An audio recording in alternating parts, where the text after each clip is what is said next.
So in 2019, we looked more generally at instrumentation as a whole, but instrumentation has moved on since then. So it was really important that we had a look at modern technology, and particularly those sort of guidelines on what people should be doing with it. So one technology that we looked at in the paper was aberrometers. These are really good because they can measure the complete wavefront across the pupil rather than a single refractive error from a small location on the back of the eye. And these aberrometers are getting much better in terms of their resolution. It's not an essential piece of instrumentation for myopia, but certainly when we're trying to understand new modalities, contact lenses with complex optics, for example, they can map that really nicely across the pupil. And so we can essentially see how the light that's getting into the eye is manipulated by the refractive correction.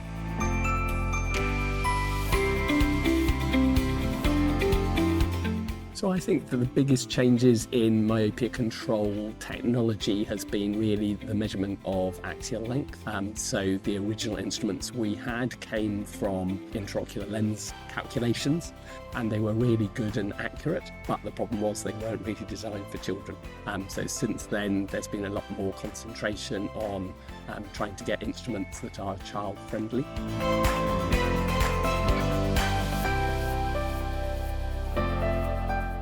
The imaging technology. So imaging technology now can segment the different layers of the retina. It can take that red reflex and actually understand then what's happening in terms of your refractive error remotely. So I think that's where AI is really playing a role at the moment. So I think the real standout in terms of AI technology in myopia control is that being able to better predict which children are going to go myopic and how fast they're going to progress, but also then in instrumentation in terms of actually allowing us to understand the images that we get better and to detect really subtle differences.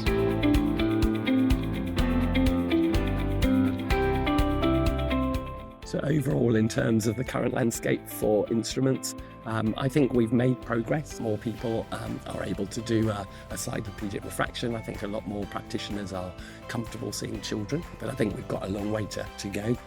We still need more children actually coming to our practice so they can have these measurements taken on them. And again, I think it's really important for practices to decide if this is something that they want to offer, to make sure that they've got the right instrumentation to be able to do that. So I think the top points for practitioners to learn is to understand how the instruments work, because of course all instruments have their own limitations, so knowing that they can get the best measurements.